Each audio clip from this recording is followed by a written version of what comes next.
Hola a todos, bienvenidos a Filosofía Clase B, yo soy Oscar. Subí un post al canal principal hablando de Cristóbal Colón, las razones por las que es admirado, por las que es odiado. Fue muy comentado esto, muchas gracias. Y se armó una discusión secundaria en la caja de comentarios acerca de cómo habría que referirse a la fecha del 12 de octubre. El 100% legalmente original no Día de la Raza, que tiene varios nombres en varios países. Eh, es una especie de competencia esto. En Argentina, por ejemplo, cada 5 años el nombre oficial anterior no les parecía lo suficientemente ridículo y le inventan otro todavía más absurdo.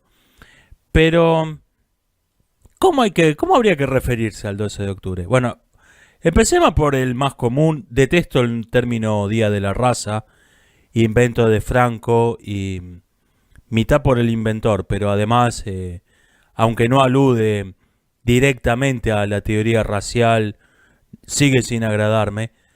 Eh, Día de la Hispanidad, meh. yo creo que el yo creo que el más razonable es el que le dan los americanos, los norteamericanos, Día de Colón.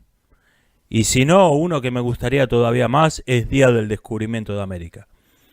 Dejarlo cuanto más neutral posible, cuanto más neutral sea, mejor, porque estamos recordando un hecho complejo que tiene muchas aristas, muchas interpretaciones y que en mayor o menor medida afectó a toda la humanidad. Entonces querer reducirlo a un asunto de una cultura, de un tema como Día de la Diversidad, alguna tontería por el estilo, es limitarlo. Yo lo dejaría en Día del Descubrimiento de América.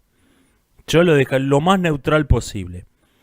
Y es interesante que creo que el 12 de octubre es la primera fecha patria de la humanidad. Es un es algo análogo a una fiesta religiosa o a una fecha patria local, solo que estamos recordando un hecho que afectó a todo el mundo, a toda la humanidad, en mayor o menor medida, desde luego, no a todos por igual, pero que afectó al planeta. Y yo lo dejaría en Día del Descubrimiento. Creo que Trump merece el premio Nobel. Mire, de por sí, un premio a la paz me parece una tontería. Un premio a la paz es un invento de Lisa Simpson. Ver gente grande, con hábitos académicos haciendo esa tontería da vergüenza ajena. Pero esto es secundario. El hecho es que el premio existe. Ahora, si vos tenés un premio a la paz y se lo diste al presidente de un país porque prometió falsamente hacer algo, digamos que no quiso y no pudo, es el premio Nobel a las buenas intenciones, se le complicó, otros agentes políticos no colaboraron, ok, le diste el premio Nobel a las buenas intenciones, pero no lo hizo. Viene un cambio de gobierno y el siguiente presidente de ese mismo país hace lo que el anterior había prometido y no había hecho. Y esta era la razón por la que le habían dado el premio Nobel de la Paz. Bueno, no tenés modo de no darle el premio de la paz a ese tipo. Al que hizo lo que le diste un premio Nobel de la Paz a alguien porque había prometido hacerlo. No tenés excusa. Ya no hablamos de premios polémicos, sino de premios impresentables. En este caso. Cosa que ha sido siempre el premio Nobel, por cierto. Creo que es uno de los premios más sobrevalorados que existen. Y no solo, alguien decía, los de ciencia son razonables. Los de ciencia están llenos de arbitrariedades, de amiguismo, de hostilidades descaradas, de toda clase de formas de segregación. Los de ciencia son igualmente impresentables. Es verdad que en Argentina no se puede sacar el pasaporte, más o menos. No hay un cierre de fronteras oficial. Lo que pasa es que el sistema está colapsado y el gobierno no tiene ninguna intención de mejorarlo. Por ejemplo, yo saqué turno en la ciudad de La Plata, que está a poco menos de 80 kilómetros de mi casa. O sea, me va a tomar un día de viaje ir a hacer ese trámite, porque era el único lugar donde había turno disponible, y saqué turno para mitad del mes que viene. O sea, tampoco es que, bueno, voy la semana que viene. O sea, oficialmente no. Lo que pasa es que está el sistema totalmente colapsado. Y el gobierno aprovecha esto para evitar que quede el país desierto. Em, Hubo una polémica, entre comillas, una de estas polémicas de gente que se gana la vida siendo polémico, con la actriz elegida para ser de Cleopatra en una futura producción de Hollywood, que es Gal Gadot, la Mujer Maravilla. A mí me parece una elección de casting razonable, pero esto creó un escandalete con un montón de gente que dice que Cleopatra tendría que interpretarle una actriz negra, porque Cleopatra era africana. O sea, el razonamiento es así. Los egipcios eran africanos, eran del norte de África, por lo tanto tendrían que tener el aspecto racial de los habitantes del África subsahariana. O sea, los gatos son mamíferos, por lo tanto los gatos son caballos. Esta es la lógica de esta gente.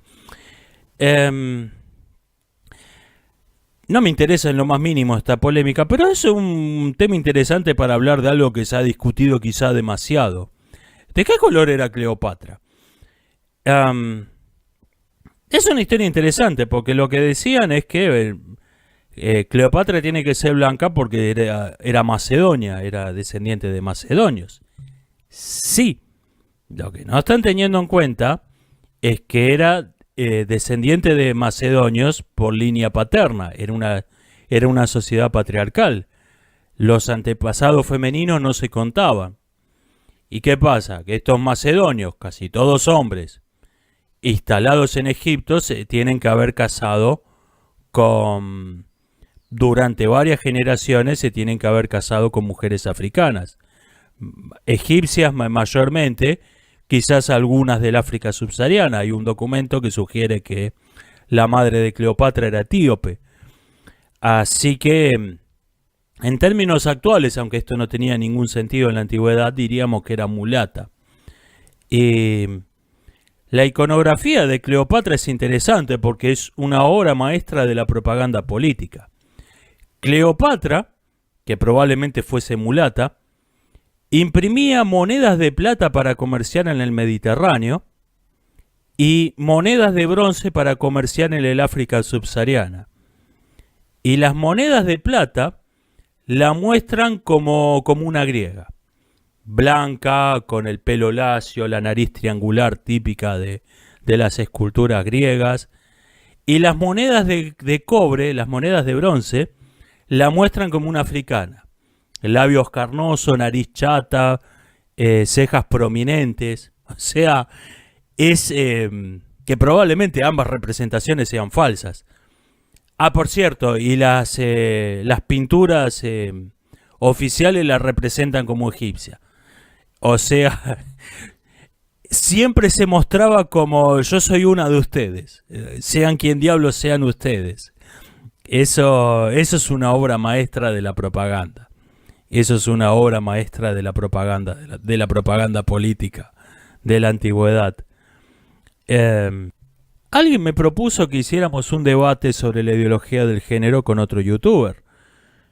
Suponiendo que yo estuviera interesado en debatir, que no es el caso, no debatir con ideas que se están tratando de imponer por la fuerza, es el ABC del arte de no debatir. Voy a tener que crear un video hablando de eso, del arte de no debatir. Es un tema que se suele pasar por alto en la retórica. Decía, suponiendo que fuera el caso que estuviera interesado, realmente no sabría qué decir. La ideología del género se diferencia de otras pseudociencias en que no presenta ningún argumento a su favor. Yo podría debatir con un terraplanista, podría debatir con un maltusianista, podría debatir con un defensor de la psiquiatría, podría debatir con un creacionista, etc. No puedo debatir con un defensor de la ideología del género porque no tengo argumentos que rebatir. no está presentando ningún argumento. Un creacionista dice, bueno, un reloj, un montón de polvo no cae al piso y se arma un reloj solo. O sea, presenta un argumento. Son pésimos, son terribles los argumentos. Pero presenta un argumento. El terraplanista dice, bueno, pero si la Tierra, si la Tierra fuera una esfera, por qué los océanos no se escurren para abajo? Es una pésima forma de argumentar, son pésimos argumentos, pero son argumentos. Lo mismo con el resto de los ejemplos. Los defensores de la ideología del género jamás presentan un argumento. Los defensores de la ideología del género dicen esto ha sido sancionado por ley y si no, porque hicimos lobby para que sea aprobado por ley y si no aceptás esto, atenete a las consecuencias. Ese es su único argumento. Nunca dicen los sexos no existen porque si existieran, nunca presentan un argumento. Entonces, ¿por qué va a debatir uno con gente que no está argumentando? La violencia ejercida por particulares, ejercida por el Estado, no es un argumento. Ni siquiera un mal argumento. Y voy a ir cortando por acá. Nos estamos viendo. Hasta la próxima.